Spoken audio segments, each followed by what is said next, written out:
to the Cinementalists. Noun, plural.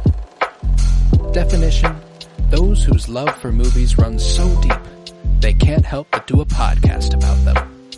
Hosted by Colton Robertson and Joseph George.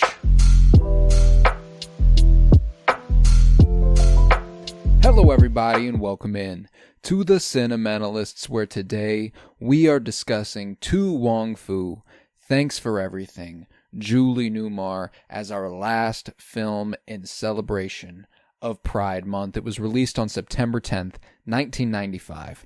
Written for the screen by Douglas Carter Bean and directed by Beeben Cadron. Sorry about that. I'm Colton Robertson. I'm joined by Joseph George. What's up, homie? Oh, what up, what up? Always a pleasure to be here. Oh, and it's always a pleasure to have you. To Wong Fu, as it will henceforth be referred to, as the name is extremely long and takes up much time to say. This is a personal comfort classic, one that I certainly was not watching for the first time, but one you certainly were. How are you feeling on the other side of your first viewing of To Wong Fu?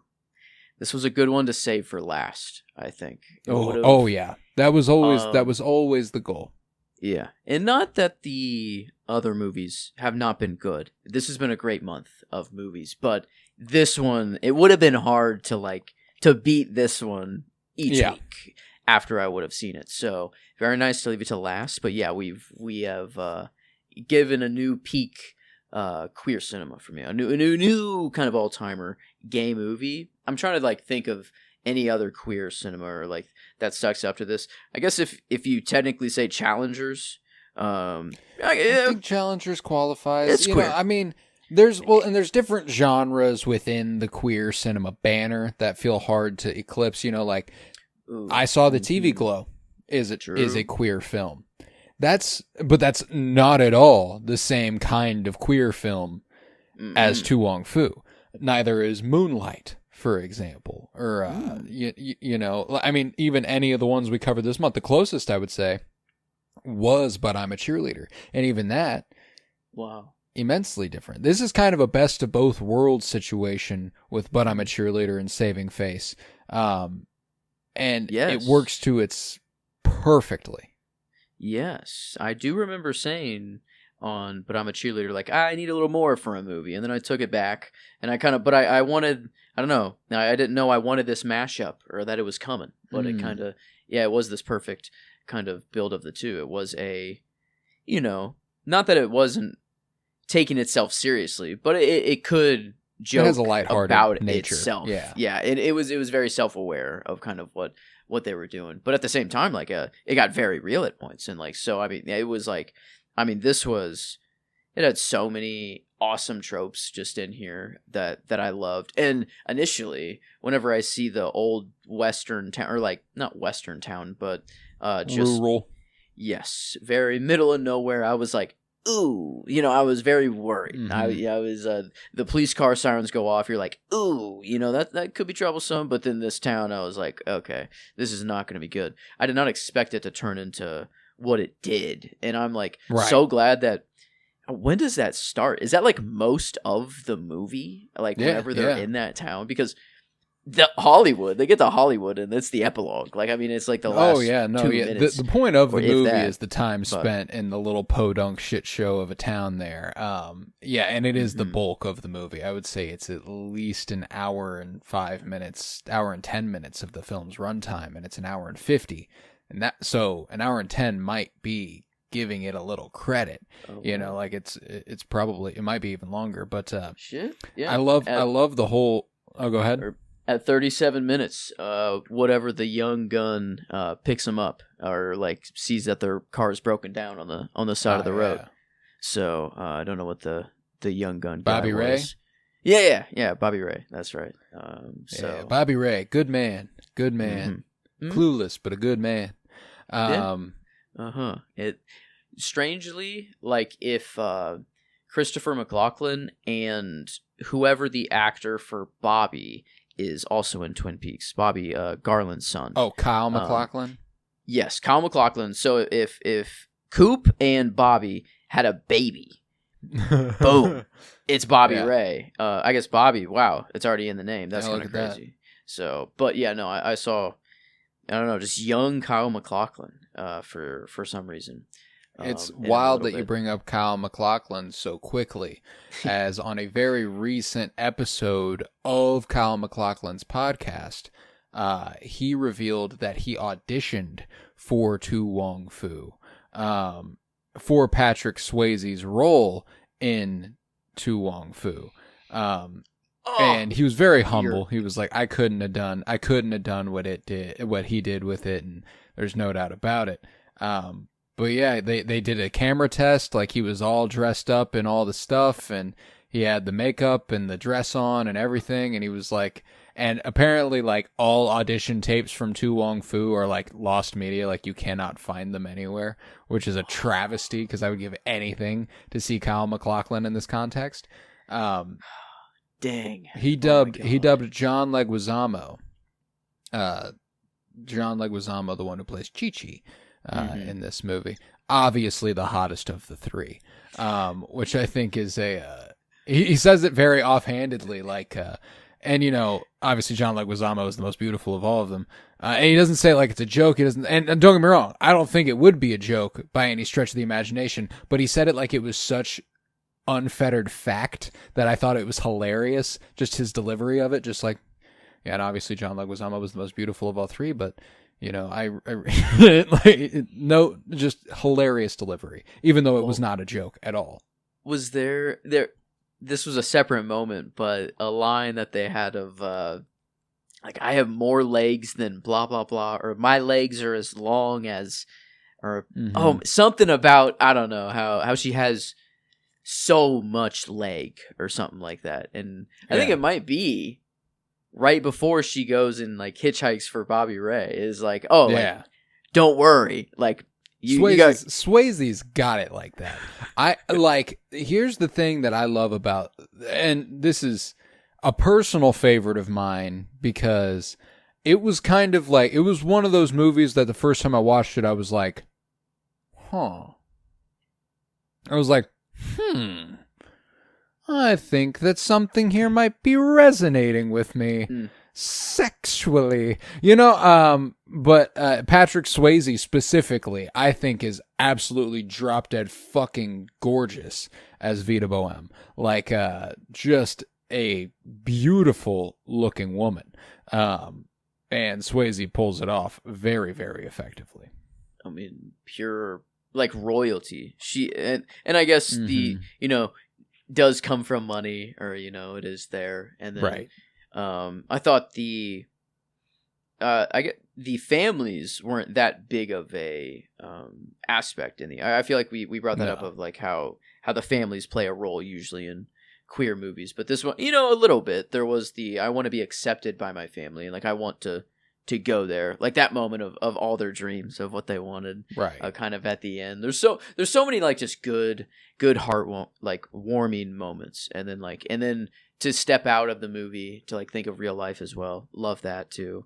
That's been happening a lot lately, which I do like in movies. I don't know if maybe that's just more of like I want to do that more, so I'm doing it more, or if it's like just these movies. But I think this is a perfect another like Julie Newmar, who like who was the previous the Watermelon Woman, I guess, actually not real figure, but like that could be an icon for someone, and you know, that's what got them into movies and everything. But for someone else, it's like the smallest little, you know, speckle of their life, and like not how you should define them, sort of thing. But here, sort of like the like. I loved the old lady that couldn't talk, or supposedly didn't talk, and then couldn't hear, whatever. But then just the opening up of all the movies, you know, and like oh my god, just the listing movies in a row, and then like, you know, Wesley Snipes, what is it, Noxemia, can't even like, it's not registering right away. You know, that like she's talking, and then like, oh, hold on a minute. Wait, okay, I'm gonna list some more movies. I'm gonna make sure. I'm gonna do that same thing, and it's like, yep, okay, no, okay, I see what's going on here. But no, like her, I hate how we see in her house. Like, she had so many albums, so many. She had a vibe like, going on in there. Oh my god, yeah, we only got to see like through a little window and like I don't know, or a little bit. But yeah, that was just one of the tropes I really loved of just like a. They asked if there's any historical things that should be seen in the town. It's like that is the place. Actually, it's her place. Say. Yeah. But I guess that was never. I don't think explicitly, like part of the movie that they were trying to say that she was so like historical or anything, but like just the town that like got transformed. I love that, like the silence. I like that I had that recently watched not too long ago to have the idea of like a seed that wouldn't be able to grow, or like a that you could plant something somewhere, but the environment would kill it or it'd be poisoned, and it's like planting in a swamp. And the idea of drag queens or this in this town, I think is very swamp-like, or like, but it's like, no, the town digs it. And like the whole, after they decorate their room, it's like, okay, no, now we go to you have a beauty parlor, and then the look of that beauty parlor for this small town. A vibe, dude. The fucking the fencing on the inside, gorgeous. It's a gorgeous setup she's got going in there. I would take my business to this woman. She's also the town gossip, which I respect the fuck out of. She's the one presenting all the tea. As soon as they arrive, she's like, all right, alcoholic, unhappy with her life. All right, next. Yeah, I love that shit, dude. I'm a sucker for it. And I really think that, like whenever they go to the thrift shop and they got the old shit that's upstairs, Noxema going, oh no, oh, and she just loses her mind over and over. I fucking love that. And the fashion show, there's something so cathartic and lovely about, because with a rural town comes the unnerving real fact that there's almost certainly an overwhelming patriarchal presence. Like the dudes are in control. The cop the cop comes through, and he makes a friend very quickly, and the bar like it's a dude. Rural areas typically guys in their trucks, and the guys are around, and none of them are nice to ladies. You can tell pretty quickly. Besides a couple of them are pretty shitty dudes. So for these drag queens to come to town and help women in general reclaim their agency, because it is an important context here where, like, while all three of them are drag queens, only Vita Boheme is a trans woman. You know what I'm saying? Like, Chi-Chi might be. That's unclear. Noxema is not. Noxema is a gay man who dresses in drag. And she says as much. You know what I'm saying? Like, she has that line where she delivers the difference between transgender people, drag queens, and queer people, just generally. Vita, at the end of the movie, when she delivers that line where she says, I've always wanted to hear those words said to that name. That's a cathartic release of someone who is a woman. You know what I'm saying? Like, and, the end of this movie makes me fucking melt. Whenever she says Adam's apple, I'm just so happy that I have a girlfriend with an Adam's apple. You know what I'm saying? Like, she's just like, yeah, you are a woman, well, and then she immediately negates that and goes, I don't see you as a man. I don't see you as a woman, but I see you as an angel. She's a Clarence figure in these people's lives. I think that's healthy. But I think she says, like, at the end. I think that's healthy. Yeah, no, I love that. I love that. But sorry to get all. I mean, like, that is a huge point of the movie. But the point I was building to originally is the catharsis of these women having a communal moment together, where, in the context of the movie, it's a dress-up montage. Like, it's a fun, like, it's a costume montage. They all get dressed up and they all do their little thing. And it's like, we're out at it's like the shopping montage that you see in, like, coming of age movies whenever they go to the mall and da-da-da-da. But in the context of their world, the one they're existing in, they still are putting on the clothes, and they still are posing for each other, and they still are having fun. And the idea that is, just a good old-fashioned time together where women get to be women and have a good time together. Like, that's cool. I love that. Like, whenever the woman who takes them in and, you know, is the innkeeper and has the abusive husband, is watching them through the window and is so happy for them and is like, so like, she almost feels like she's a part of it, but she's not down there with them.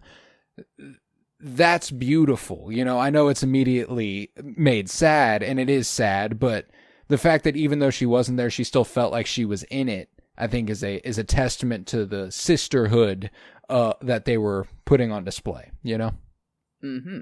Yeah, the town, like the abusive husband, I don't think was newly abusive, you know, this is... No. I think that the town's been like this for a long, long time, and they said, like, their strawberry, pie bash or strawberry pie gathering that they do every year. Like before, they were like, well, we show up, we eat strawberry pie, and then we go home.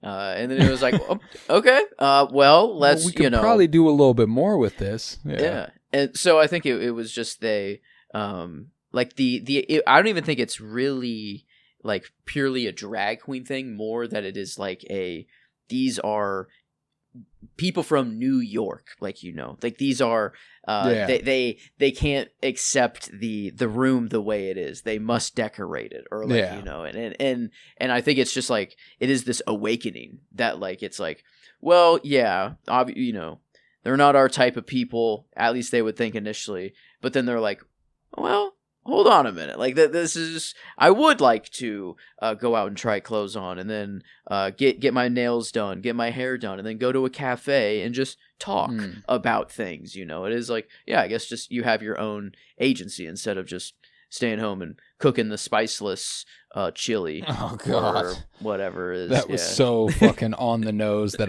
I mean, I love it, you know, just the...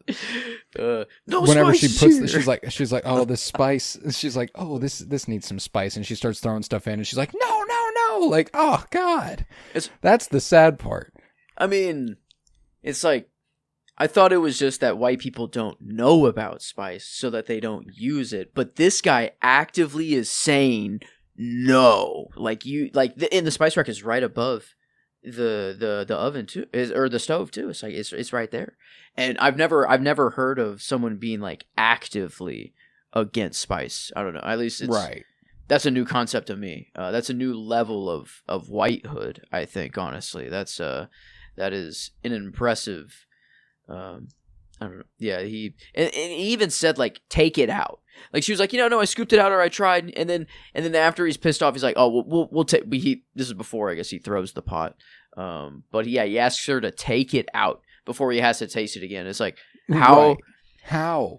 Well, no, there's some really funny shit, like, You speak to the fact that white people don't spice their food because they simply don't know about spices, and part of that is true at a point. And then after a point, it becomes, because they went so long without knowing about spices, they know they do not have tolerance for spice.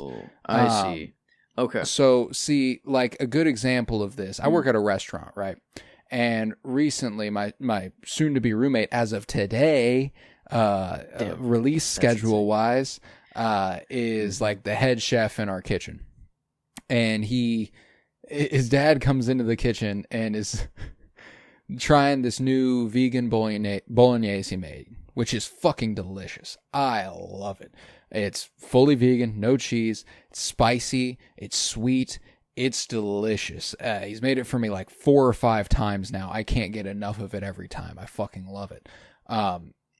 Legit takes a bite of it and goes, oh, what's wrong with you? And like runs out of the kitchen because it's way too spicy. Like, that was when he had toned it down in order to try to get it on our restaurant menu. You know, like, and there, how much red pepper flakes did you put in that? You know, quarter, like a teaspoon or something like that. And they're like, none. And I was like, that's evil. That's vile. That's completely removing the taste. But see, this is the reality. Some people cannot handle that shit. Blows me away. No clue what that's about. This is true. Not for lack of exposure, but I was like afraid of spice as a kid, and I was like anti. I was like, it actually like it does ruin the taste of things. But then I was like, wait, a jalapeno is actually gas. Like I used to even think a jalapeno was too spicy, and now it's what was I thinking? You know, sort of thing. So it's like, yeah, no, it's I had like my own little renaissance a while ago, but yeah, this was a whole new level, and I love that like. The resolution of that abusive father's story or abusive husband story is not even a word spoken. It is just fully understood. They face off, you know, with each other, and he's just like, "Yup, I gotta go." You know, he's like, "Well, I don't belong here, anymore.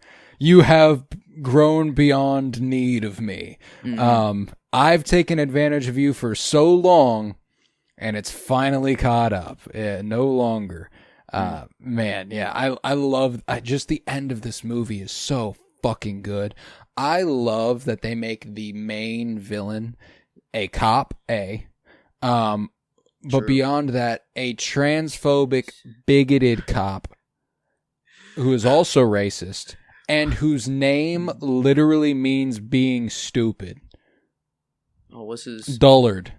Okay, Dullard. Wow. Maybe I mean, his name was Dollard, and he repeatedly corrects it to Dollard, but his badge says Dullard, and he gets called Dullard repeatedly.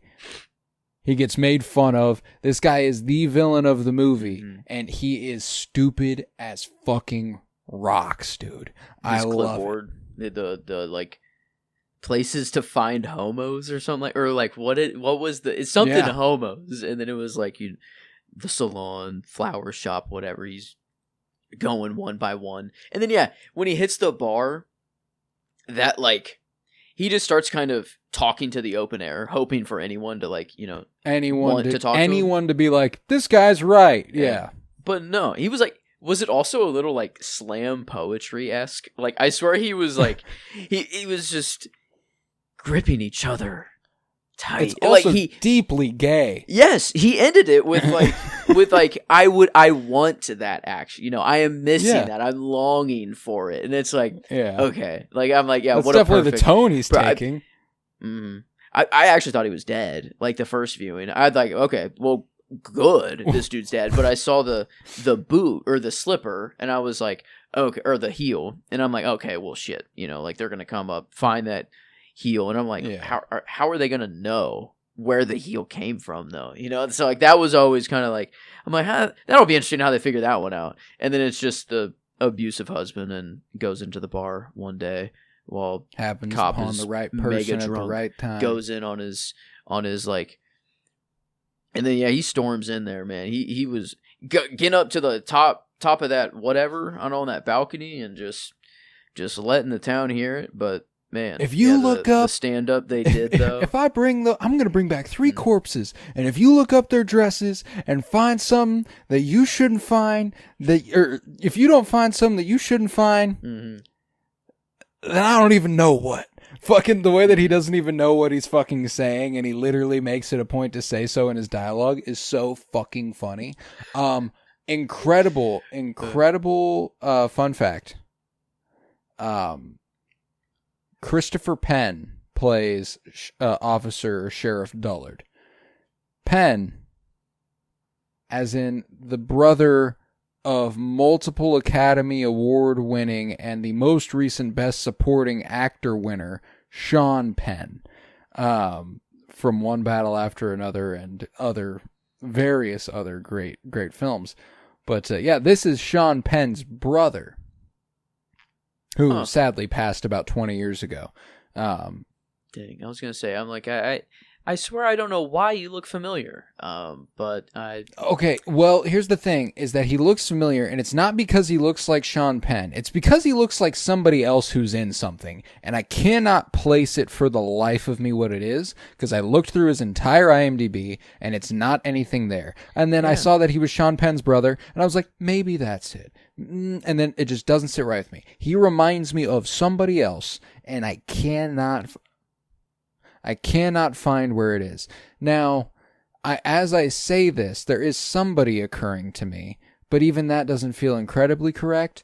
If you wouldn't mind looking up Tim Heidecker. It's Tim and then Heidecker, Heidecker. Ooh. Is this doing anything for you? Huh. I don't think who I was after, but that's not bad. Not bad. It feels like it is another cop-ish role, or like a kind of the end of the butt end of the joke. What's the the butt of a joke. Yeah, I don't know. But I feel like it was another role like that. That this guy I'm thinking of is kind of in. I don't know if it was a cop exactly, but at least kind of being made the fool, at least. But yeah, I don't know. It's was something. It Steve Zahn? Steve Zahn. Zahn is Zahn. Is there anything there? Daddy Daycare. Steve Zahn. No way. He's the guy that Marvin, him and Eddie Murphy, take care of all the kids. Is that? No way. Is that what I'm pulling? Did I do it? Maybe. I'm just going based off of dudes in my head, because now that I'm not looking at him, I have to recreate him in my head. Mm-hmm. And I'm landing on other people because I'm like, okay, maybe it could be this guy. Like, I'm thinking of people who kind of look like that. Steve Zahn, I fucking love Steve Zahn. Actually, Steve Zahn was in, this is going to be a crazy pull through as far as connective tissue and staying on theme. The first thing I ever saw Steve Zahn in was a comedy from what I would guess was the year 2004, and it was called Saving Silverman. I may have told this story on the podcast before, and you may know it, but this is a new year. Okay. This is a new time. It's time to tell it again. Saving Silverman. This was a movie I watched multiple times as a young lad. I was far, far too young to be watching Saving Silverman. But I watched it with my dad the first time I watched it, because my dad repeatedly showed me movies that I should not have been watching yet. And Saving Silverman was one of them. And one of the, now what I'm sure has aged poorly, again, I haven't seen this movie in 20 years. Maybe a little less than that, but about 20 years. What ends up being the punchline of a joke for a storyline in that movie is that Jack Black is gay, and he marries another character in that movie. Steve Zahn also happens to be in Saving Silverman. And if I recall correctly, might also end up gay. Huh. Maybe he's also gay? Can't remember. But it's a punchline of the joke that they're gay. If I recall correctly, there's nothing throughout the movie that indicates that these men are gay. And then all of a sudden, towards the end of the movie, they realize they're gay. And that's just... Haha, isn't it funny if people are gay? You know, so like, I'm sure it hasn't aged well. But, alas, when I watched this movie when I was like 6 or 7, way too young to be watching it, at the end of the movie, Jack Black and the coach character get married. And I remember looking at my dad and going, what's that about, huh? That's allowed? And he was like, yeah. he was like, yep. I was like, yeah. He was like, yeah. I was like, cool. And I went back to watching the fucking movie. That's how big of a deal it should be to everybody. You know what I'm saying? Like, and I went, no, I think there was a little bit more of a conversation, and it involved him going, yeah, it's called being gay, and something along those lines. And I was like, okay, cool. You know, and wow. that was the first context I ever had for people being gay, was the movie Saving Silverman with Steve Zahn and Jack Black and Jason Biggs and Amanda Peet. I remember the cast very, very thoroughly. Neil Diamond's actually in that movie. I mean, technically out at a time where gay marriage still was illegal. That's true. I mean, it was literally or technically not allowed. But I mean, it was technically not allowed. The court of public opinion, I think, is the important one here. Yeah, I might not have said, "Is this allowed?" I probably just said, "You can do that." It's like, wait a minute. Yeah, that's an option. Like, that's a. I feel like I looked at I can't remember exactly what I said, but I remember looking at it and being like, "Huh, and then looking at my dad like inquisitively, and him just kind of like nodding at me. Like that's how I remember it. Is like me looking at it, be going, and him going, mm-hmm, and maybe like, ah, and then like if someone could animate that for me real quick, that would be wonderful. Mm-hmm. Yeah, and then I guess, am I out of the know of this icon, or is this another like Julie Newmar? Am I just that under a rock? Julie Newmar. You've actually watched a movie with Julie Newmar in it. Oh, I have now. She's the original Catwoman. She's Batman 66 Catwoman. No shit. Oh, they did say Catwoman in the movie. Yeah. Okay. They didn't even say that. Okay. I was like, wait, Catwoman. I was like, maybe just like, I don't know why I thought that this was like the ultimate drag queen of all, and then I'm like, wait, way back then? I'm like, is that or no? Yeah, like, it's more just this idea that she was specifically when it comes to Vita Bohem's character, it makes a lot of sense that she would idolize Julie Newmar because Julie Newmar was this image of femininity and regalness, and was just the perfect woman, as it were. So for Vita to kind of idolize her and kind of model herself after Julie Newmar makes a lot of sense. Okay. But yeah, Julie Newmar was a real actress and was a pretty big deal in the 60s, relatively big deal. Big enough to put Catwoman on Batman. So, yeah. I guess just a long, long time ago on the comic book journey, the inaugural, actually. But the very first. Was, I did. Okay. That makes just a lot more sense. Cause not a watermelon woman situation. I at least knew, or it seemed a lot more real world here with this one. Like I was never like under question, or I wasn't duped, like kind of at the end or anything there. But no, it was okay. I like the gift of it at the end. Like I was already like in tears and like welling up, but then she goes back in the car, grabs a picture of Julie Newmar, and then as she grabs it, my reaction is I literally turn away from the TV. I remember I literally like I don't know. I had to crawl into like a ball. I was just like, oh, I'm like, it's good cringe. Like when my body just couldn't do anything other than just cuddle into a ball, I guess. But yeah, no, it was a lot of just really good cries. And then also like even whenever it gets scary or it's bad, it's like it's still good in the long run to either hopefully one day when all of these problems aren't problems anymore. That might be too optimistic for our lifetime, but I really hope so. But it, maybe a time capsule to be like, oh, this is how it used to be. Like that's kind of crazy. Like this isn't even really hyperbole in some situations. Like this is just very real. But that is what makes this movie hard. Is that like it sucks that it still required viewing. I wish it kind of was archaic. In fact, 95. This movie came out in 1995. Yeah. Yeah, like man, this is a 30-year-old movie, and frankly, it was probably never more relevant than it was the last 5 years whenever the drag queen question became a massive point of contention. Like, do we really want drag queens reading to children, and do we really want them performing in front of children, and do we everything all of a sudden became about drag queens interacting with children.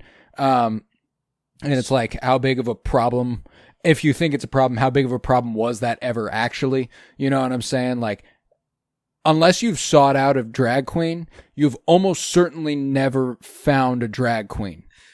You know what I'm saying? Like that's just not something that happens a lot.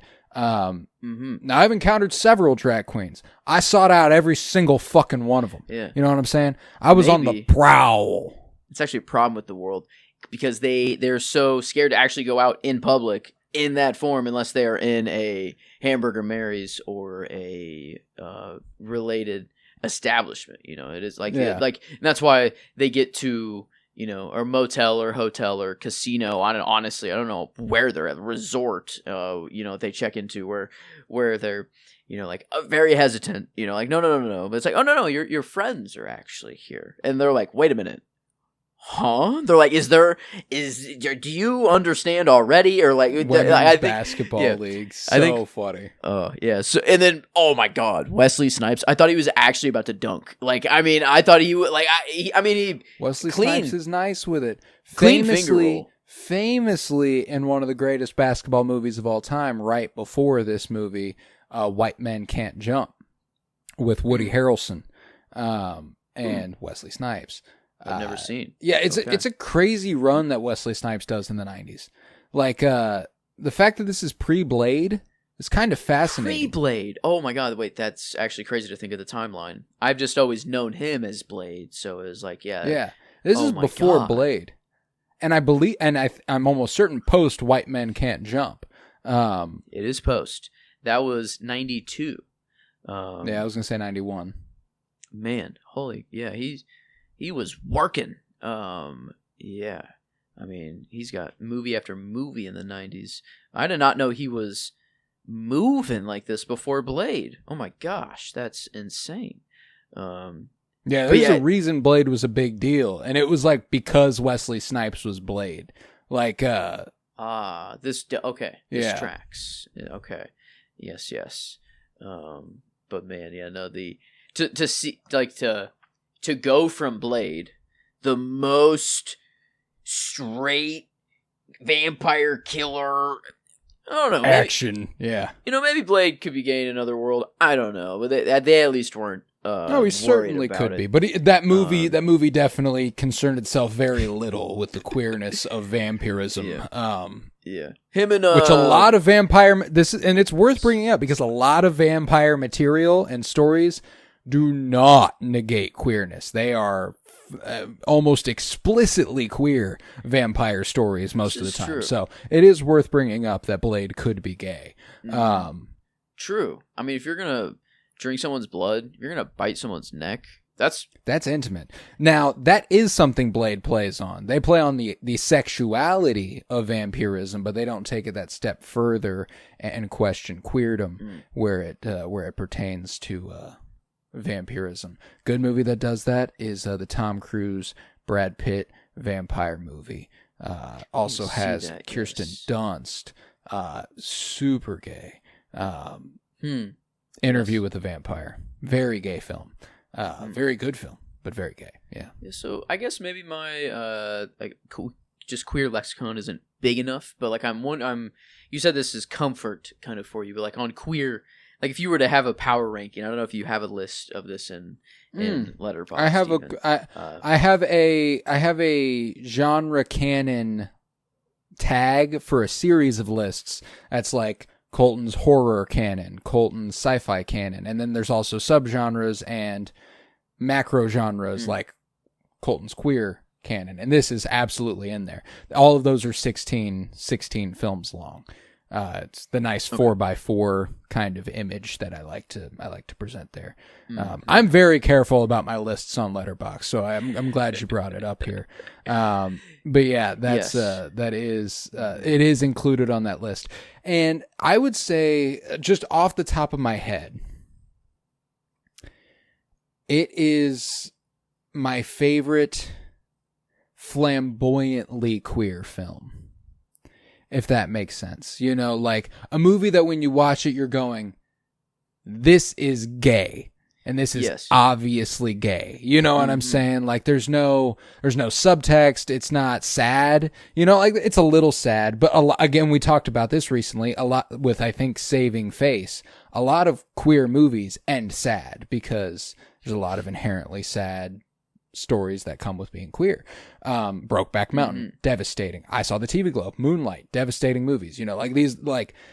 These are just movies that are not going to be super happy. And then you bring up a movie like Challengers, which you were like, would you count Challengers as a queer movie? Which I would say yes, but it's not such a massive part of the movie that's like obviously them wrestling with their sexuality and for some, it is obviously that, but the movie isn't trying to make the case that it is obviously, oh, I want you, you want me, but we are trying to convince ourselves that we just play tennis. The movie doesn't concern itself solely with that.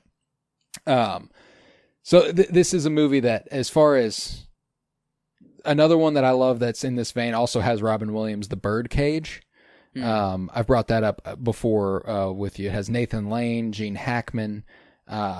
Fucking great movie. Robin Williams leads that one instead of a small appearance. Oh, you speak French? How by? I just love the his delivery and his effortless fucking charm. Just he disarms you so quick, and he's in this movie for all of 4 minutes, and goddamn, is it a special scene.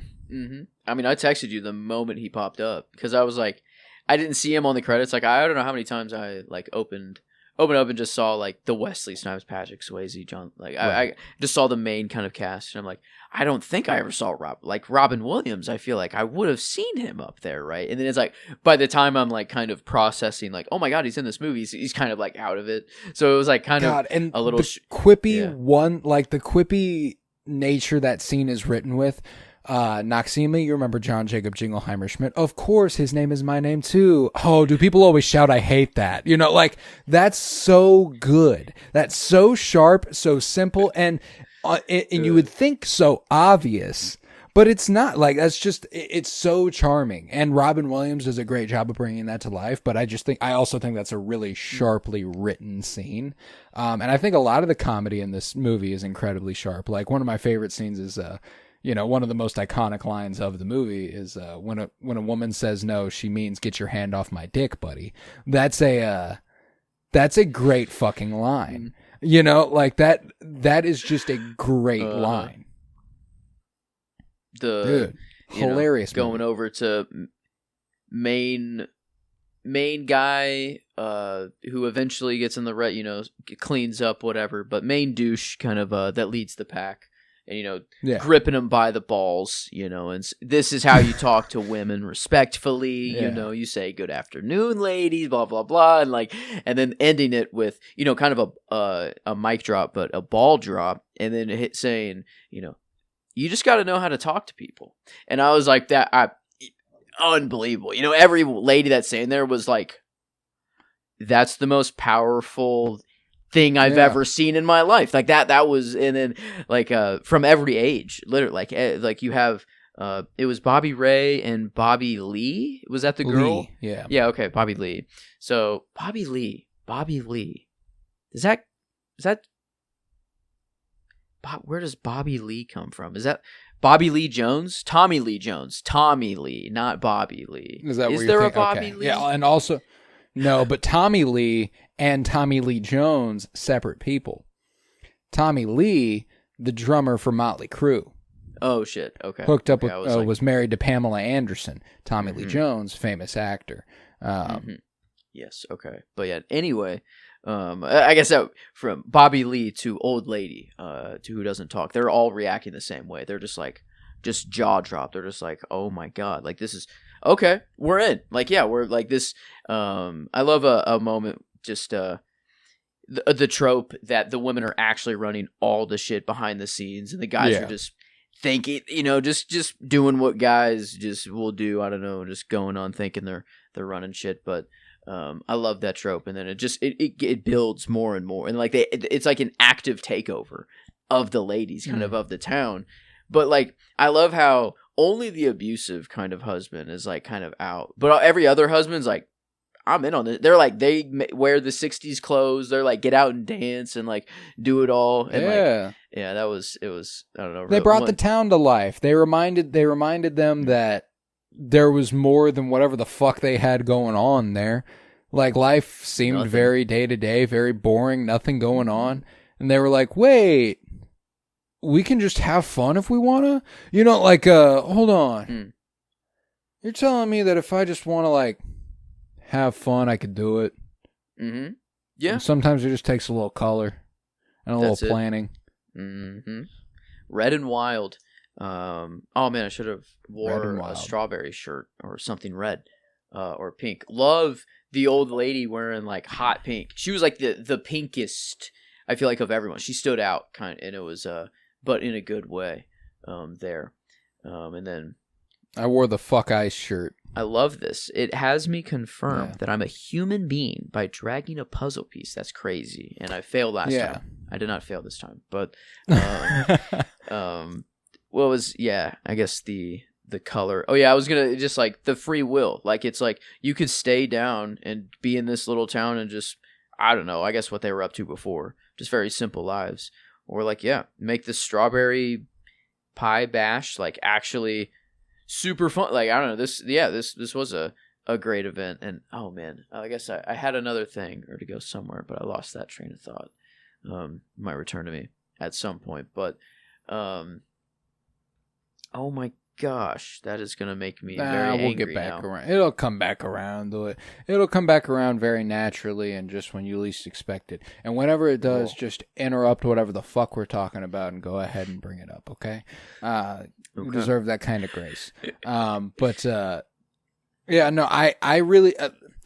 I've just loved this movie for, I think it's only been a couple years that I've been watching it. I think this was my 5th watch of it, though. It's been a very, very frequently revisited film for me. And you'll see, you'll watch it again inevitably and probably sooner than you think.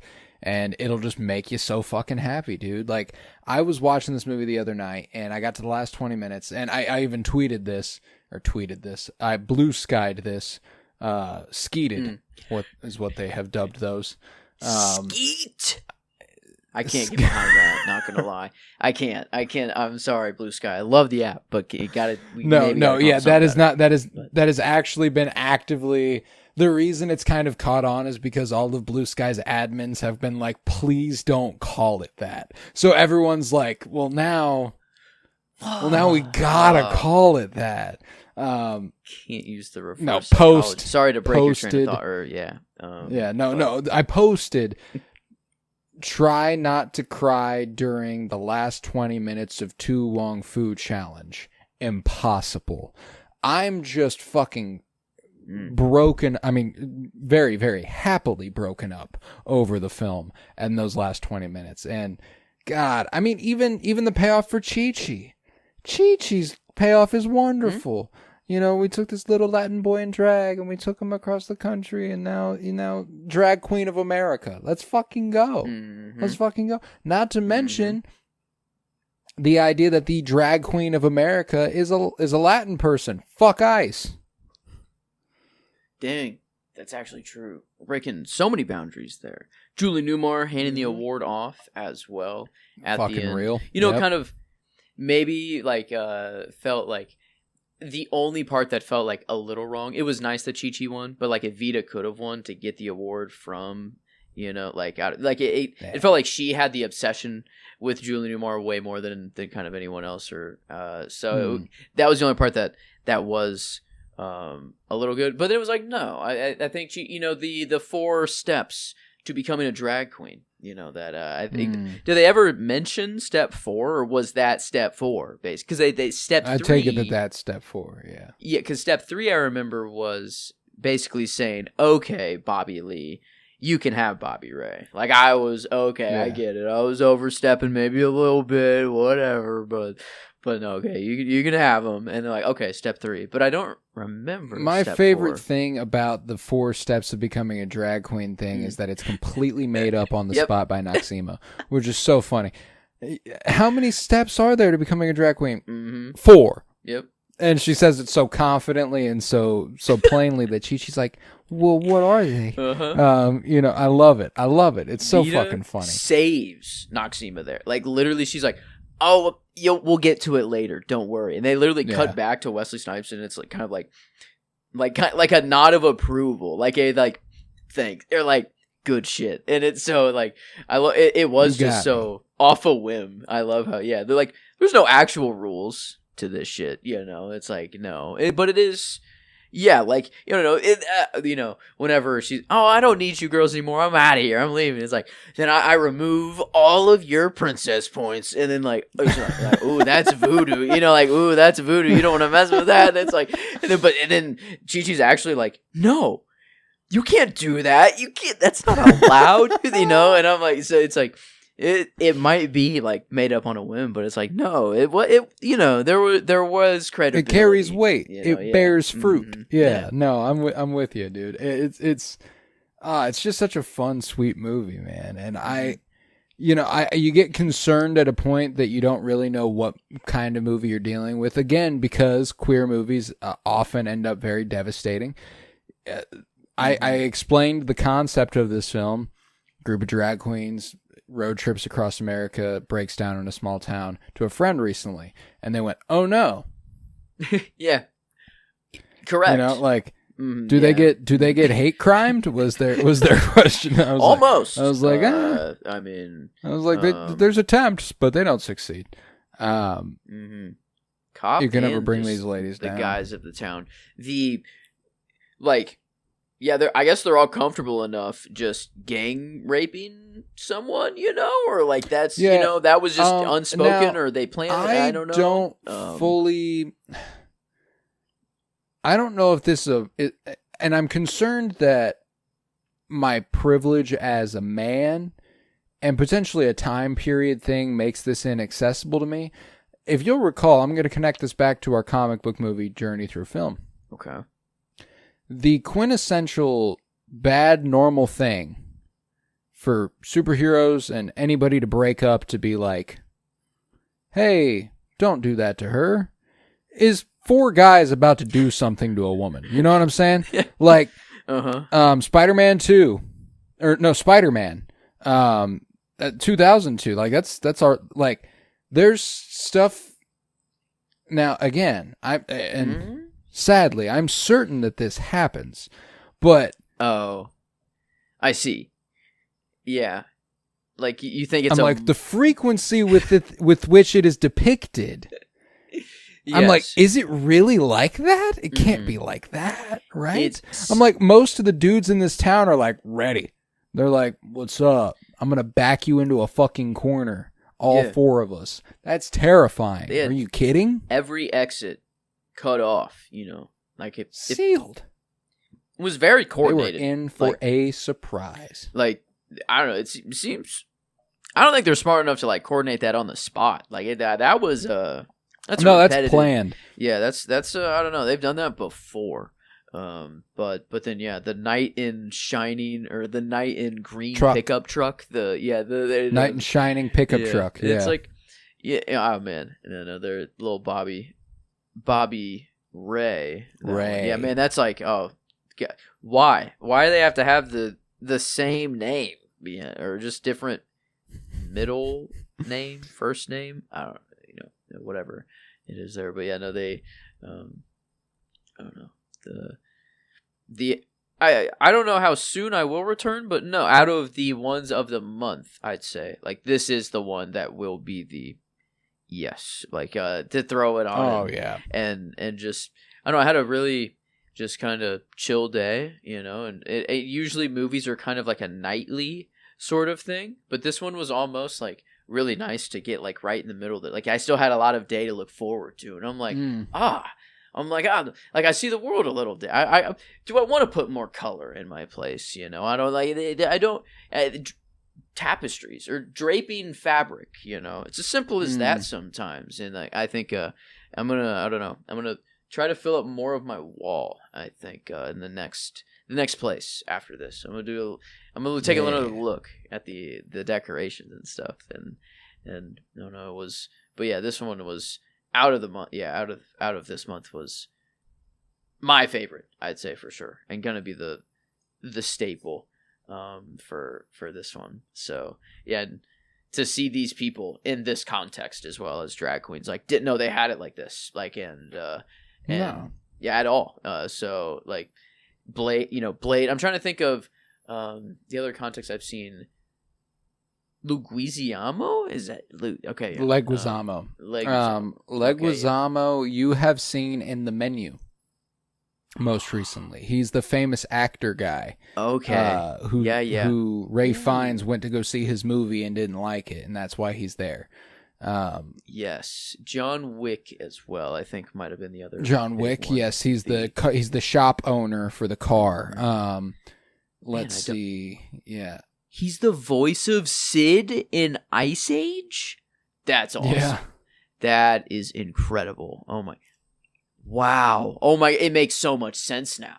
Holy wow, that's insane that happened today or like right now. Like that I had no idea until right now. But wow. Yeah, no, this seeing these actors in this context is awesome. And then you tell me I could have gotten Kyle MacLachlan. He's too humble. He's being humble. He would have killed this shit. He like not Diane, Denise. To imagine the flipped, flipsy, oh my god, I would. Well, now imagine David Duchovny, the man who played Denise in the Patrick Swayze role. I could see it. Same time. This is 95. That. This isn't like this is prime. Yeah.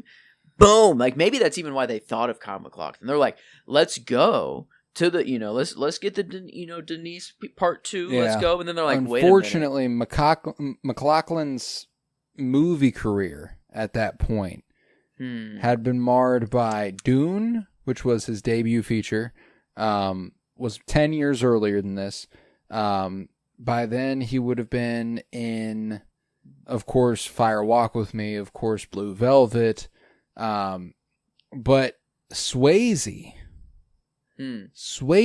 had been in Roadhouse, and Swayze had been in Dirty Dancing, and Swayze had been in some quintessential classics of the period that made him kind of an easy choice for... Well, and not to mention that Swayze, well, I know that this is kind of funny because one of the movies that he played a really key role in, I think your movie audio might be playing, by the way. Whoopsies. Maybe. Oh, can you hear Maybe. the music in my headphones now? Oh, that might be what I can hear. Huh. That's you weren't funny. able to hear that the whole time, though. I hope, or hopefully not. No, it's been in and out. Okay. But regardless, sorry to the listener if you have been. Not much we can do about that now. I just paused it, so it is off now. But okay, gotcha. I can't hear anything now. But yeah, when it comes to Swayze, it's kind of funny because saying this about a guy who's one of his main iconic roles is Dirty Dancing, a movie about dancing. Swayze is kind of this image of masculinity in a capacity in his heyday. Like Roadhouse, he was a badass, and Dirty Dancing, he's still the it man. He's the it guy. People want to get with him because he's that dude. Oh, Lover Boy. Yeah, I love Patrick Swayze, and for him to subvert. For him to subvert expectation. I guess these are massive blind spots for me. Yeah. Go ahead. Oh, baby. Yeah, that whole song. My sweet baby, you're the one. That's Dirty Dancing. Time of My Life, Dirty Dancing. Great fucking movie, Dirty Dancing. And Swayze, I mean, he had quite the fucking career. He passed probably 15 years ago would be my guess now. I was young. I think I was in middle school. 2009. Wow, yeah. Holy okay. I was in elementary school. Wow.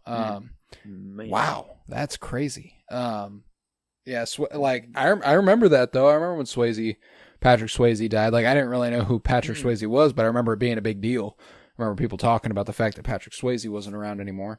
That's to have left that kind of mark where like a young mind who has no idea who you are remembers when you passed is kind of incredible. Yeah, I need to see. Swayze's real. I need to see Point Break so badly now, or like now that I have some Patrick Swayze. Like I already know I love Keanu, but it's like now I want to.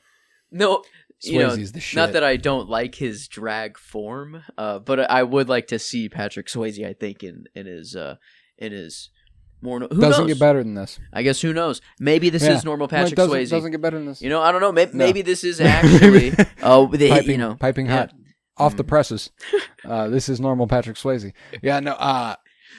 Don't get me wrong. Patrick Swayze is hot as fuck. Like Patrick Swayze is so fucking fine. but in terms of strictly performance, the level of endearing himself to you as a viewer he does here is kind of unmatched. I think he just does an obscenely good job here. Point Break, he is kind of a villain. Interesting. Okay. He's kind of a villain. Dirty Dancing, he's definitely not. Roadhouse, he's definitely not. But that was what was interesting about Point Break, is that like Keanu was the hot guy on the scene, and like he had to be the like Swayze was the heavy because Keanu was the new hero, which is cool. Okay. Yeah, I need to. I don't know. There's a lot of blind spots for Patrick Swayze. That's for sure. That like those do feel. I mean, I've heard of Dirty Dancing. Like that one does. Of course. Feel pretty darn big to miss. And yeah, I think that'll be nice to. I don't know. All About Dancing, kind of like a. I don't know. I've still never seen Footloose either, but it feels. I don't know. Do they save the town with dancing, or? Is that actually what happens at the end of Footloose? I don't know. I only know that because of it's Guardians more like of the spiritually Galaxy. saving the town with dancing. You know, it's not like literally like, oh, the town's gonna die, we gotta dance. You know, no, nothing like that. Okay. It's more like people's spirits were dying, and what they needed, yeah, was dancing. So like this, I mean, this was kind of a little Footloose situation. They just needed a nice little dance, a nice little strawberry bash. Wild and red. This actually would be a really, really good companion film to Footloose. Okay. For that reason, it's like kind of you got the closed-minded person who's like, you can't do that, can't do that here. That's not allowed. Yeah. And then they're like, we can do whatever we want. So yeah. In that sense, yes, it's a very, very good companion to Footloose. It said. You can't dance, like you. Yeah, it's illegal in the town.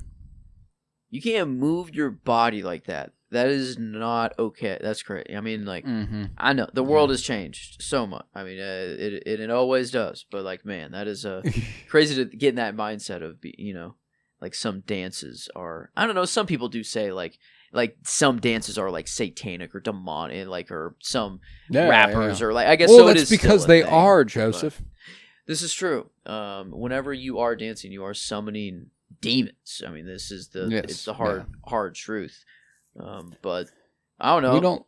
You don't have to like it. You don't have to accept it. It's just what is. Shit. You know, like is entering flow state actually possession, or like? I mean, for real, it kind of does feel like something else is taking over. But it's kind of like good possession. That's like, But anyway, yeah, I made a weird Adam's apple thought, like why, like, yeah, I don't know, I texted you all of this so you all know it, but I guess to give the context is a very serious part of the movie, the ending, or that I'm watching. I'm just a lot of emotions are going through, and it's like, oh yeah, you have an Adam's apple, and then like it triggers in my mind Adam's apple, like I just look or thought of the words for the first time. Really, I'm like, why? Yeah. Why is it an Adam? Like, I guess I still haven't even looked it up as to where the origin of the name comes from. It's the biblical reference. Way. Okay. But like, but that makes it seem that Adam ate the apple. But like, that's not how the story goes. So it's like, is it actually that Adam ate the apple but lied and said that Eve ate it? And then it's like, dang. I mean, like for forever. I don't know. It's Adam's apple. Anyway. That's where my brain goes. Like during this time of the movie, I'm analyzing Adam's apple, like, and then I'm like sucked back to the movie. I'm like, oh wait, what am I doing? I catch myself like in the act of doing it, and so it's like, but it is a not that like thoughts like that take me out of a movie. That's not what I'm looking for. More of like whenever it gets me out and like, oh, this was in the 90s, or like this, and today, like some of these problems are still real, and it's like a bad, kind of zoom out, but a good reflection still, or at least that it is. Right. It's more of like an activist movie, and maybe that's bad connotation, but like I think like on Challengers versus this, like Challengers isn't like trying to really do much for the queer community or like it's not like anything. You need to accept that you are polyamorous, like that's but this is more in the vein of activism. I feel like this is like a very minority voice that you never get to hear from put on the biggest stage to kind of to let out. And so I think the when it comes to like queer cinema, there is like, I feel like those two big veins of like if it's activism or if it's just kind of more matter of fact. I don't know. I don't know what the counter kind of category is. Yeah, if the queerdom is a product of the story or the point of the story is kind of the, I think is kind of the line, and it's kind of both here. There is a healthy balance, I think.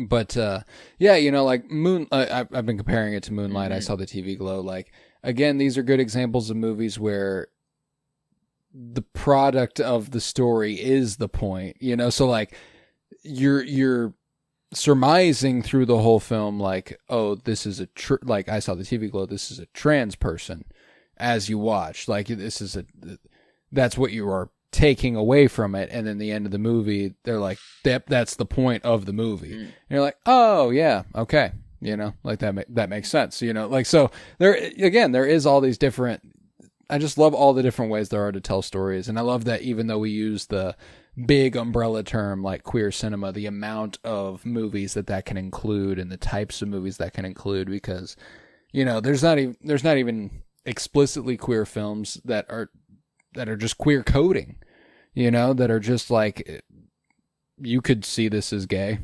like you almost certainly could, I think that's such a fascinating dichotomy to tell a story with, and a fascinating lens to view a lot of movies through, and it's not even like whole movies have to include that sort of coding. It can be, contextual from a director, it can be contextual from a writer, it can be like if you're seasoned in Steven Spielberg's work, and then, you watch a movie where he says there are parts of it where the main character says there's parts of his life that he can't remember because he doesn't feel like he actually lived them.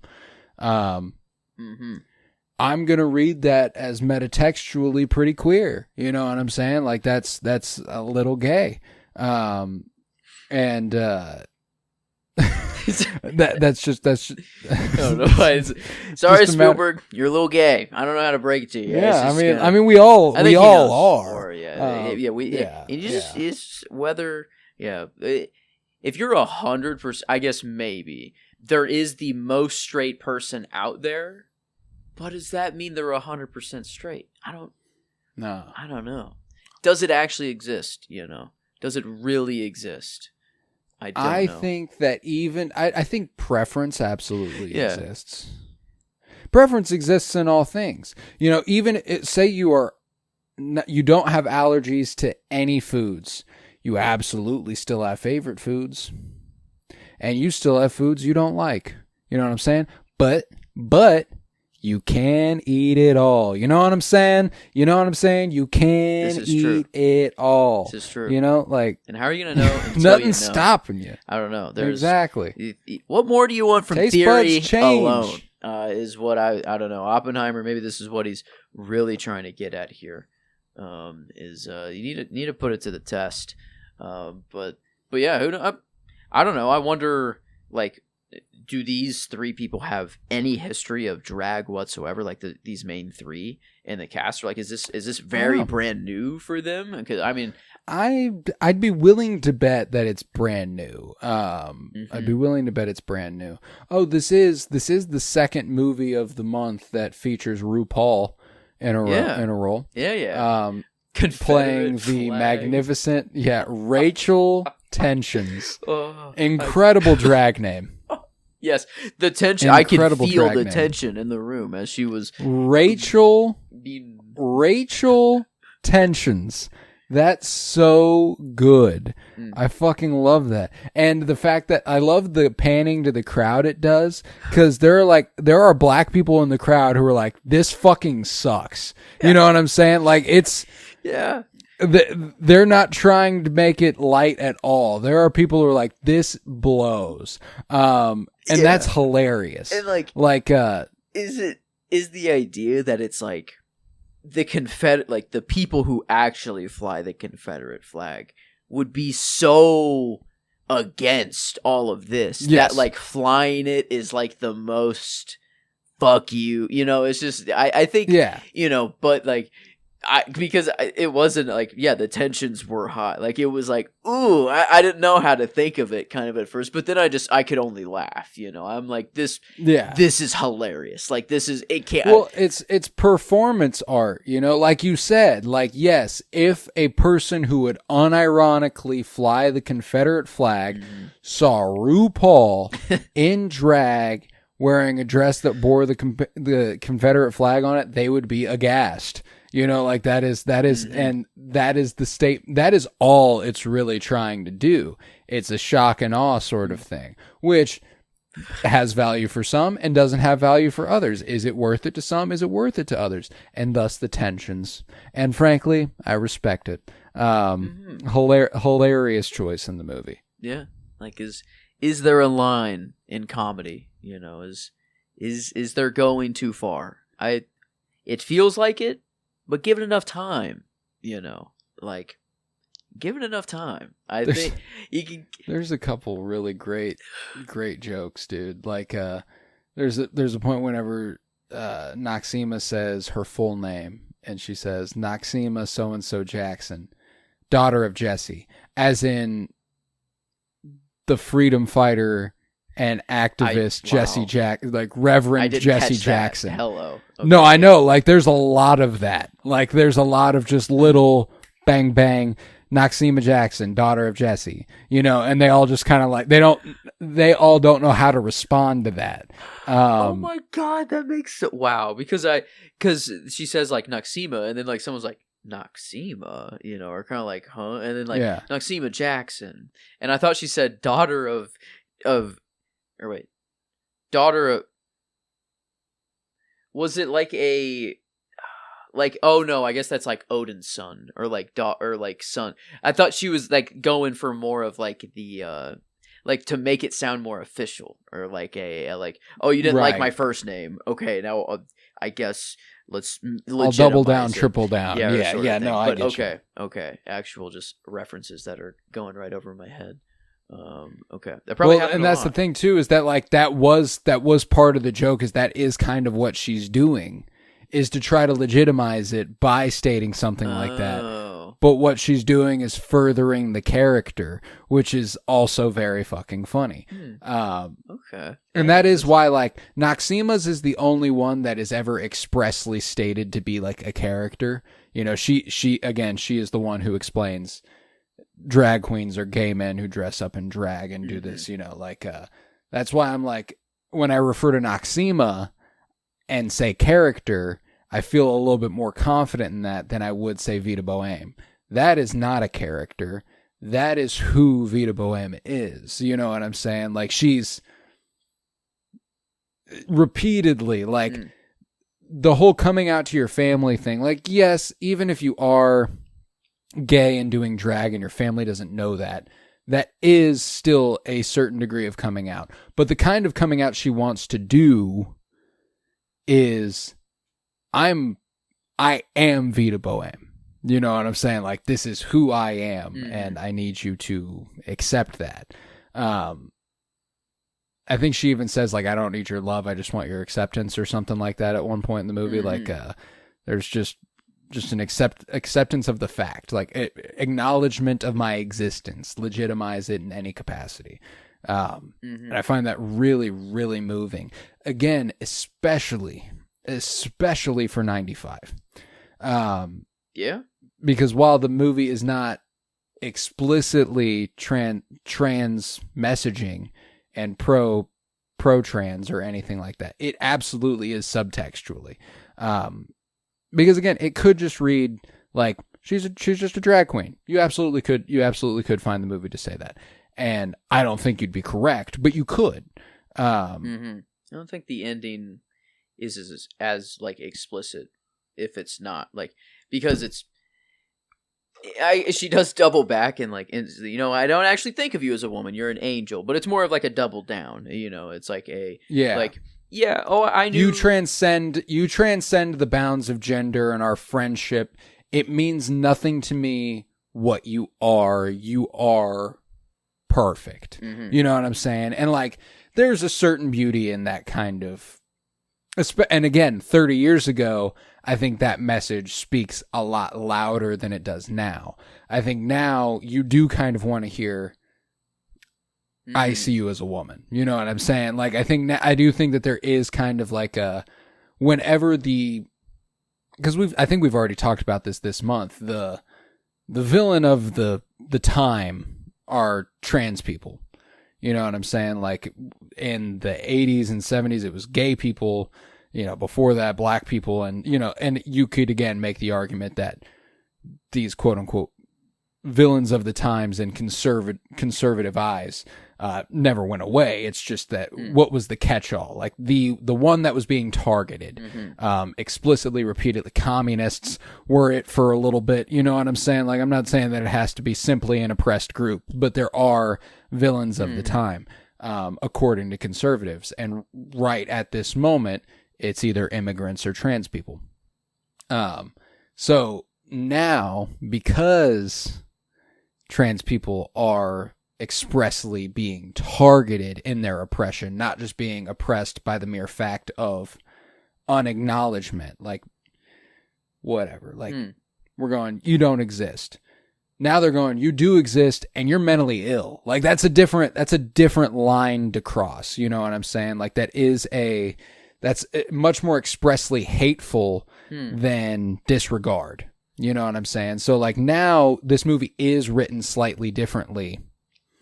I think in that specific moment, not much about that scene changes, but I think that line where she says, I don't see you as a man, I don't see you as a woman, I see you as an angel. I do think that maybe that line is tweaked. You know, I don't see you as a man, I see you as a woman and you are an angel. You know, like maybe something like that. You know, like just something slight like that. Because again, I don't think you would have to change the movie much. I think it has aged that appropriately. Sadly. But I do think that just context is really important, and the traditionally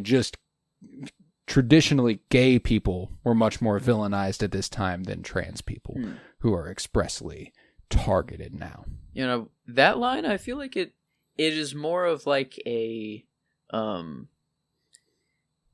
the angel is more, at least to me, like I take it like revolutionary, like that what you are, like what you embody is more than a woman or a man. Like it is like it's so against the curve of what I know and against the current that it is like it might as well be divine or I can't explain it sort of thing. So I think the idea of what the line is going for is there, but yeah, I think it probably would be I don't know, looked under with a different lens. I feel like absolutely. I don't mean to say that the line has aged poorly, because I don't think it has. I think that what it was going for and what it still says is meaningful. You know what I'm saying? And I don't get me wrong. I don't think any. And I'm not genderqueer, so I can't guarantee you this, but I don't think any genderqueer person hearing, I don't see you as a man, I don't see you as a woman, I see you as an angel, would hate hearing that. You know what I'm saying? Like, I don't mean to say that I think it would expressly be like, well, what the fuck do you mean by that? You know, like, no, like that's still a compliment by every definition. But I do think an acknowledgement of your existence and validating it and therein kind of building upon it in a complimentary way kind of would go a long way modernly as compared to the 90s, where I do think that the goal of the line is to go, you transcend my idea of gender altogether into something else, which is, again, extremely meaningful. I don't mean to say that it's not, but yeah.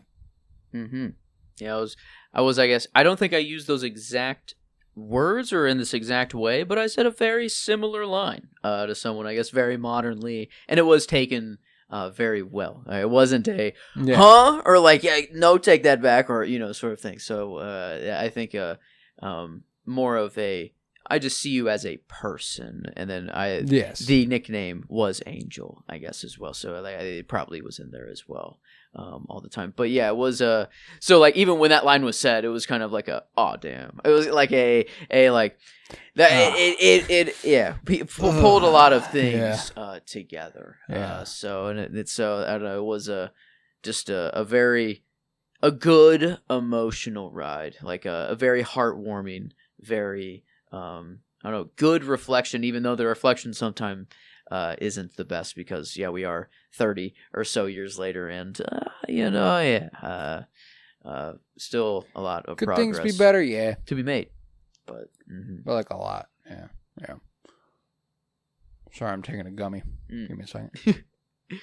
just regular sugar, or no, what's the I don't know why I don't know what sugar, or the bear.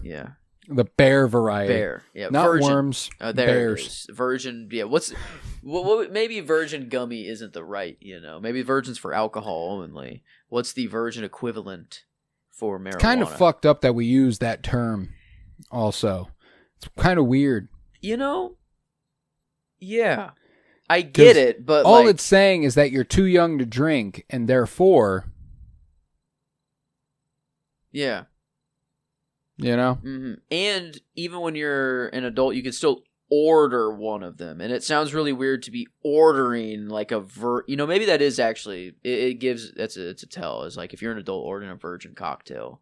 Actually, I take it back. You could be clean and sober, so I don't never mind. Yeah, exactly. Immediately take it back. But no, the marijuana equivalent, I don't know. Yeah, look, I'd be okay with getting rid of virgin for alcohol as well. But I guess it is funny to think of like what virgin edibles are, because it's just food. It's just gummy bears, Rice Krispie treats. It's just normal brownies, food. Cookies. Like they already existed. The qualifier is the weed. Yeah, that's true. That's true. Yeah, cocktails. Yeah. I guess that's fair. So, all right, there we go. I guess we solved it. The answer is that there is no answer. It is just it's the way it has been. But okay, such is the way of things. It is known. I'm about to re-enter a Game of Thrones mode so fucking hard, especially moving into a new place. I think that the first show I rewatch is probably going to be Thrones. That's going to be nice. Because I'm saving Peaks. I'm saving Peaks for October because I want to time it with our Fire Walk with Me live comm and try to finish it right before that, so that I'm fresh off. Okay. That's kind of my goal. But I don't know. I'm so I think Thrones might get a quick run through here over the next couple months, maybe even before House of the Dragon ends. Which, speaking of, I'm going to do some plugs, and then we are going to rate this movie, and we are going to get out of here. So, House of the Dragon, we are covering week by week on Geek With Me. Very, very exciting stuff. I am super high on the season 3 premiere, and so is Joseph. And we are super excited about it. We covered the first episode in full over on Geek With Me. We also covered it live on TikTok Live, which we are also doing for this episode. And we are doing heretofore for every podcast, barring any specific circumstances which prevent us from doing so. And I don't foresee a lot of those. So I think that TikTok Live is going to be a kind of reliable one. We did have a couple of users pop in and out this time. Not many. It is only the second live we've ever done, so I expect it takes a little bit more dedication before you can work your way up into the algorithm. But hey, it is what it is. We had a great time. House of the Dragon over on Geek With Me. Mentioned Twin Peaks. We had a Twin Peaks podcast called Fired Pod with me. It is officially completed in full. We have covered every episode and film of Twin Peaks.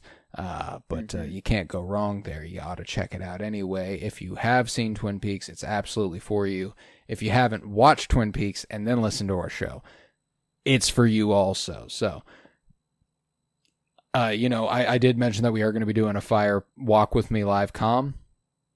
here in a couple months, and it's gonna be a fun thing to try to do along with the TikTok live. Who knows how many people could literally be watching the movie with us as we watch the movie. True. That's a fun, like, it wouldn't just be us doing the live com. People might be watching the movie with us, which is very, very cool. This is the advantage. If you're not on TikTok, if you're not on our TikTok live, get on our TikTok live. Look me up, Coro Bloom, Colton Robertson. You'll find me there. Go ahead and shoot me a follow. I'm trying to announce every time that we are doing a TikTok live. And who knows, maybe the more that we do this, the more that, hopefully it garners its own sort of attention. Maybe there comes a point when we're comfortable doing TikTok live exclusive stuff. Who knows? Maybe there will come a day where we are just streaming and we're not recording and also putting stuff out. Or maybe, we record stuff that's just TikTok live and then we put it out as an episode somewhere. I don't know. Who knows? You never know. We have free will. We can do whatever the fuck we want, guys. And we're not going to stop anytime soon. So, To Wong Fu wrapped up Pride Month for us. Now, this is the fun part. We've got a slate of films that we are covering in July. Now, this is a series that will go every Friday in July, which is 5 of them. We're doing 50 years in the making. A movie from 1976, 1986, 1996, 2006, and 2016. So, we are going to start next week with a movie that we have already covered historically. Back during the 52-year journey through film, it was our 1976 film then. We have grown a lot as movie watchers since, and I am very excited to revisit it in that context. 1976's film will be Taxi Driver. So that'll be next Friday. Joe, I don't have the information in front of me. I do. And it looks like maybe you do. Would you remind me what the 1986 feature will be? Stand By Me. Yes. Mm-hmm. Yes, whatever you have there is the final slate. 1986, Stand By Me, Rob Reiner feature. Some quintessential coming-of-age stuff. Can't wait to revisit that movie. Haven't watched it in years, and I am so excited to revisit it. So, Stand By Me, 1986. 1996, give me a second. Let me see what I would have picked there. I would have picked Baz Luhrmann's Romeo and Juliet for 1996. I think you would have. I would have. Yes. And I did. Baz Luhrmann's Romeo and Juliet, Claire Danes, Leonardo DiCaprio. Perfect stuff as far as Shakespeare adaptations are concerned. I cannot wait to show Joe that film because you have not seen that. And ooh-wee. That is a goodie. 2006, we had something else lined up, but we're saving that for later this year, and I cannot wait. 2006 will now be a Denzel Washington feature directed by Tony Scott, Deja Vu. Val Kilmer in that motherfucker, bro. Val Kilmer in that motherfucker. Wonderful sci-fi action film. Like, genuinely unbelievable sci-fi action film. Underrated as fuck. Cannot wait to revisit it. We'll be discussing that for our 2006 feature. And then we are wrapping the month up with a 2016 film that's long in the making. A friend of ours brought it to our attention that we need to cover it and that he would need to be there. And so we're finally going to do it. If you've been a friend of the pod for a long time, you'll remember KBZ Kyler Barnett. From the old days, the good old days. Been a long time since we had Kyler on, and he is going to be joining us to discuss The Nice Guys, Ryan Gosling, Russell Crowe, directed by Shane Black. I'm very excited for that because I love that movie, and that'll just be a fun one to talk about. So that's the slate. Taxi Driver, Stand By Me, Romeo and Juliet, Deja Vu, and The Nice Guys. Who else got it popping like that? Okay? Who else is following a Pride Month special series of episodes up with a series that starts and ends with Taxi Driver and The Nice Guys? You don't. It's just us. Let's go. It's just us. That's pretty Motherfuck the big three It's just big we. But yeah. Yeah. You just did that. Yeah. Yeah. Mm-hmm. Yeah, I did. Yeah. I'll take full credit too. That was an original. I wasn't inspired by anything at all. I don't know. No reference whatsoever. But nah. Oh, yeah. What a crazy follow up. Taxi Driver, where this is, where we're going coming straight off to Wong Fu. Hey. Taxi Drivers next week, baby. Yeah, we couldn't be going more in the opposite, sort of stereotypical straight guy direction than Taxi Driver. So got that to look forward to. But with that, let's go ahead and rate To Wong Fu. Thanks for everything, Julie Newmar. Is it simple for you as it is me? I was gonna say, I'm like, well, yeah, this one's the 10 of the month. It felt kind of bad, like we had a month before Pride Month where it was just kind of like, damn, or like we saw some banging movies. This one hit that again, or it was like, yeah, it is. The cries are different, the heartwarming feel, now that I don't know, I can't wait to like. There's probably so many jokes that I just didn't hear or that went over my head or like that upon rewatch it's gonna be so nice now to know that this town isn't gonna end in horror as well, or like that it's like everything is okay actually at the end. It's great. This movie, I'm at the 10 for me.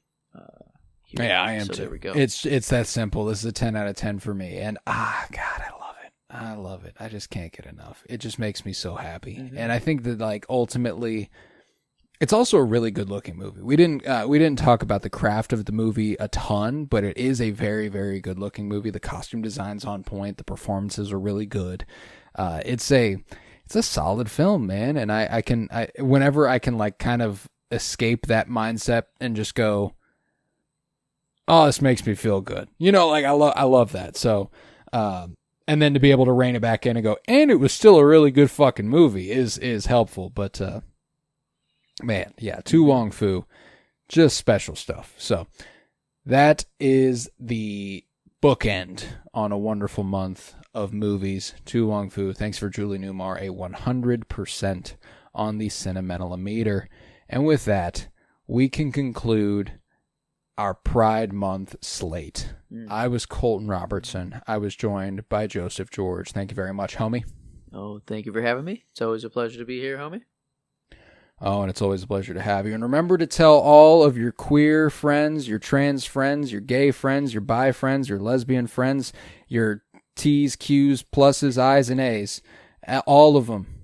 Tell all of them you love them and that you're happy they're alive.